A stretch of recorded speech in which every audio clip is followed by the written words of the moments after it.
Next ఇంకొక వార్త కనిపిస్తున్నది ఇక్కడ. నేను చెప్పినా వినరా, మీరు చెప్పేదొకటి చేసేది మరొకటి, మిమ్మల్ని ఈ ఫైల్ ఎవరు పెట్టమన్నారు?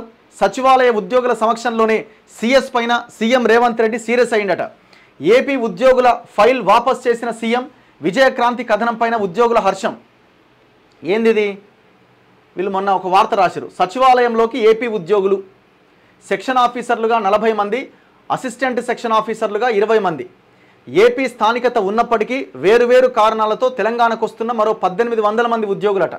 ఏపీ స్థానికత కలిగి ఉండి నాన్ లోకల్ కోటాలో తెలంగాణలో ఉద్యోగం పొందిన 1300 మంది ఏపీకి జగన్ హయాంలో నిరాకరించినప్పటి సీఎం కేసీఆర్ తాజాగా సీఎం రేవంత్ ముందు ఫైల్ పెట్టిన సీఎం అట.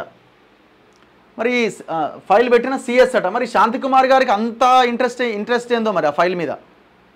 దాని మీద రేవంత్ సీరియస్ అయిందట. నేను చెప్తున్నా వినబడతలేదా మీకు? నేను చెప్పేది ఒకటి, మీరు చేసేది ఒకటి అని. ఇగో, నేను చెప్పినా వినరా, మీరు చెప్పేది ఒకటి చేసేది మరొకటి, మిమ్మల్ని ఈ ఫైల్ ఎవరు పెట్టమన్నారు? తెలంగాణ ప్రభుత్వ ప్రధాన కార్యదర్శి శాంతికుమార్ని సీఎం రేవంత్ రెడ్డి సచివాలయ ఉద్యోగుల సాక్షిగా అన్న మాటలివి. దొడ్డిదారిన తెలంగాణ సచివాలయంలో తిష్ట వేయాలనుకున్న ఏపీ ఉద్యోగుల ఆశలు అడియాసలయ్యాయి. ఏపీ ఉద్యోగులకు మేలు చేయాలన్న సీఎస్ ప్రయత్నాలకు బ్రేక్ పడ్డది. ఏపీ సచివాలయంలో వివిధ శాఖల్లో పనిచేస్తున్న సుమారు 1808 మంది ఉద్యోగులు నిబంధనలకు విరుద్ధంగా తెలంగాణలోకి వచ్చేందుకు ప్రయత్నించారట. ఇందులో 40 మంది సెక్షన్ ఆఫీసర్లు, మరో 20 మంది అసిస్టెంట్ సెక్షన్ అధికారులు ఉన్నారు. తెలంగాణ నుంచి 1350 మంది ఉద్యోగులు ఏపీకి వెళ్లేందుకు సానుకూలంగా ఉన్నారు. అయితే ఏపీ నుంచి తెలంగాణకు వస్తున్న ఉద్యోగుల్లో 5% మంది మాత్రమే తెలంగాణ స్థానికత కలిగి ఉన్నారట.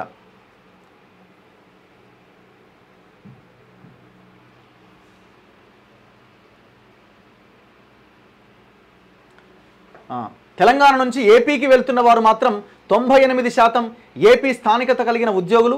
ఏపీ స్థానికత ఉన్న ఉద్యోగులను తెలంగాణకు తీసుకోవడం పైన Telangana state secretariat association, doctor B R Ambedkar Telangana secretariat employees association అభ్యంతరం వ్యక్తం చేశాయి. ఈ మేరకు శాంతికుమారితో పాటుగా మంత్రి పొన్నం ప్రభాకర్కు విన్నవించాయి.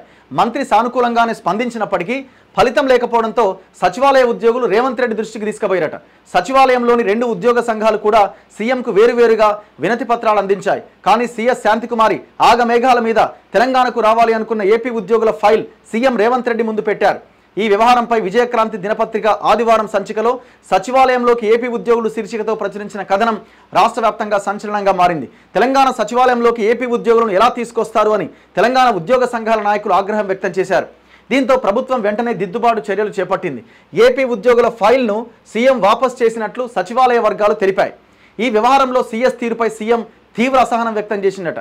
సచివాలయ ఉద్యోగుల ముందే ఆమెను నేను చెప్పినా వినరా, మీరు చెప్పేదొకటి చేసేది మరొకటి, మిమ్మల్ని ఈ ఫైల్ ఎవరు పెట్టమన్నారు అని నిలదీసినట్టుగా తెలిసింది. ఇట్లా మరి ఏందో ఆ మేడంకి ఇంట్రెస్ట్ నాకు తెలిసి ఆమెను కూడా తప్పించేటట్టు కొడుతున్నది వ్యవహారం చూస్తుంటే.